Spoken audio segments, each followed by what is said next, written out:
많은 그리스도인들이 그리스도인이 무엇인지 모릅니다. 그리스도인, 교회 다니는 사람, 예배당에 출석하는 사람, 헌금하고 집사 직분 받는 거?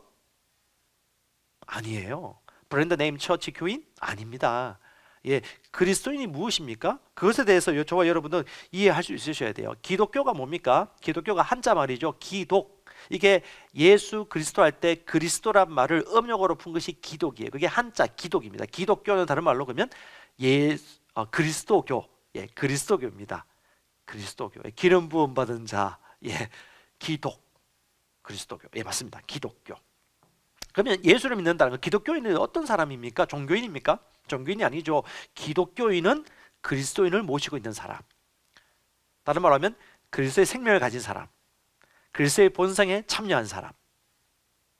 그래서 그리스도처럼 살 수 있는 사람. 그리스도처럼 생각하는 것이 당연한 사람. 세상은 다르게 접근합니다. 착한 일 하는 것, 선한 행동을 하는 것, 도덕적인 생활 양식으로 바뀌는 것, 뭔가 자비와 선한 구제하는 일들을 많이 하는 것이 종교라고 생각하는데 그렇게 접근하시면 안 됩니다. 우리는요, 본성과 생명에 변화된 사람들입니다. 다시 말합니다. 자연인이 아니에요.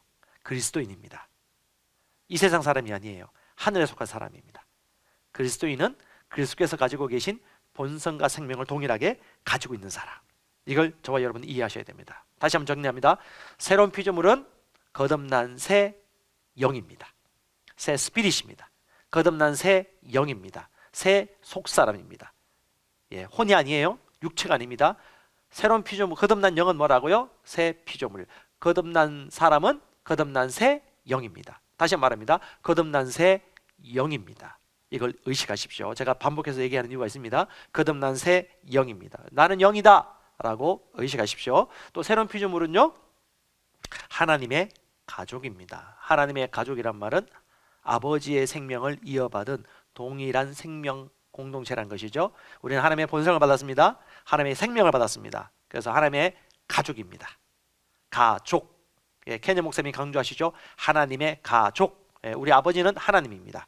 우리는 하나님의 형제자매들입니다. 그래서 형제자매라고 부르는 겁니다. 저도 건혁구 목사이지만 실제로는 형제입니다. 혁구 형제, 예, 조현상 형제, 이빈나 자매 이렇게 부르는 겁니다. 마땅한 것이죠. 항재성 형제 이렇게 이름을 부르는 것이 마땅한 것입니다. 송혁진 형제 이렇게 부르는 것이 마땅한 것입니다. 왜?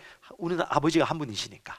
그래서 우리는 하나님의 아들들로 보셔야 됩니다. 그것이 하나님이 보는 관점입니다. 하나님의 생각입니다. 우리는 모든 세상과 일어나는 일들을 하나님의 눈으로 보셔야 됩니다. 이해가시겠죠? 우리는 새로운 피조물입니다. 거듭난 새 영입니다. 여러분, 사람이 팔 기부스 한 채로 10년, 20년 보냈다 생각하십시오. 이 오른쪽 팔이 어떻게 됐을까요? 근육이 다 사라지고 살도 다 허물허물해지고 생기가 없는 바짝 마른 짝대기 같은 팔이 되지 않을까요? 마찬가지입니다. 지금까지 육체적으로, 육신적으로, 지적으로 동의하며 눈에 보이는 세상에 익숙하게 살았던 사람들이 갑자기 오랫동안 쓰지 않던 영을 발휘하려고 하니까 이게 너무 어색하고 힘겨운 거예요. 영을 이제 발휘하셔야 됩니다. 기부서 풀고 나는 영이구나, 이 오른팔을 사용하셔야 돼요. 물론 처음엔 쉽지 않을 것입니다. 하지만 영을 인식하세요. 하나님도 영, 여러분도 영입니다. 말씀도 영입니다. 영을 의식하십시오. 영을 의식하십시오. 저와 여러분은 하나님의 영과 교통하는 거룩한 영입니다. 할렐루야. 이걸 여러분 꼭 기억하시기 바랍니다. 육체적인 사고방식 그리고 혼적으로 생각했던 사람이 갑자기 하나님과 대화를 하다 보니까 꽉 막혔던 장면들이 바로 요한복음 3장에 나오는 성경입니다. 여러분 잘 아시는 관은 니고데모입니다. 사람들 눈에 띄지 않는 밤에 모르게 예수님 찾아옵니다. 궁금한데 알 길은 없고, 그래서 주인공이신 예수님을 만나러 온 것입니다. 자, 니고데모는 처음 영에 대해서 듣습니다. 한 번도 영에 대해서 인정해 본 적이 없고 배운 적도 없습니다. 그는 이제 배우는 것입니다. 자, 이걸 잘 보시고 저와 여러분에게 적용하시면 되겠습니다.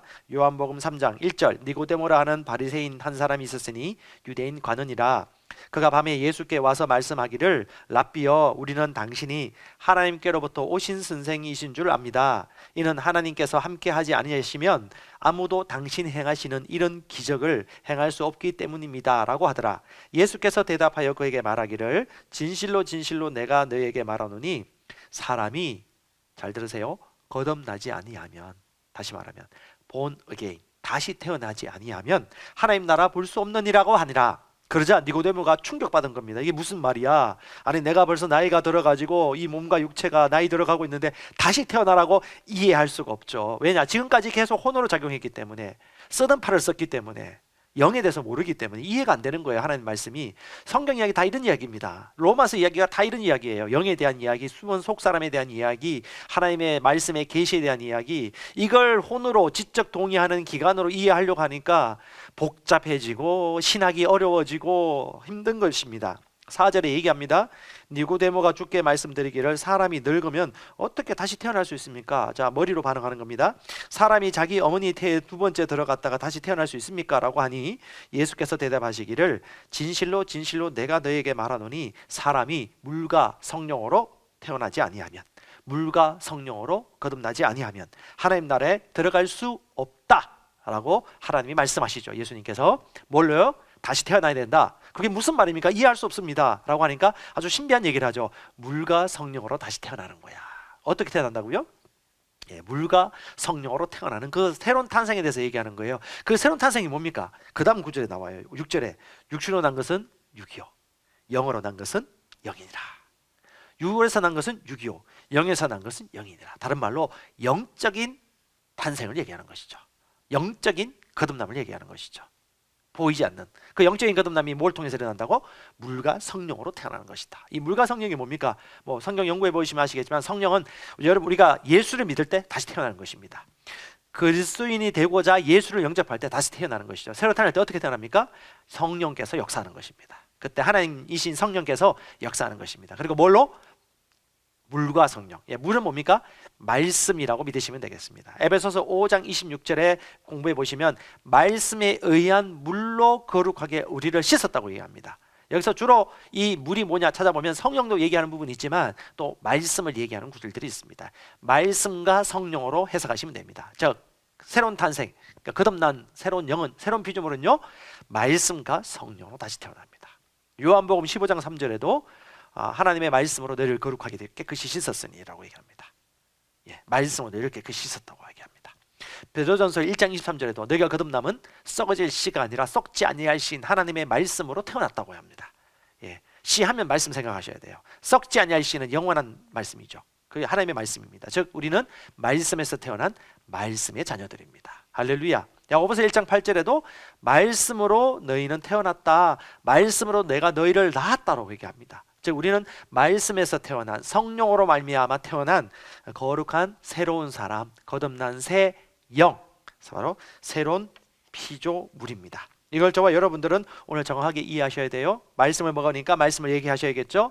말씀은 하나님의 생각입니다. 하나님의 원리입니다. 이해하시면 되겠습니다.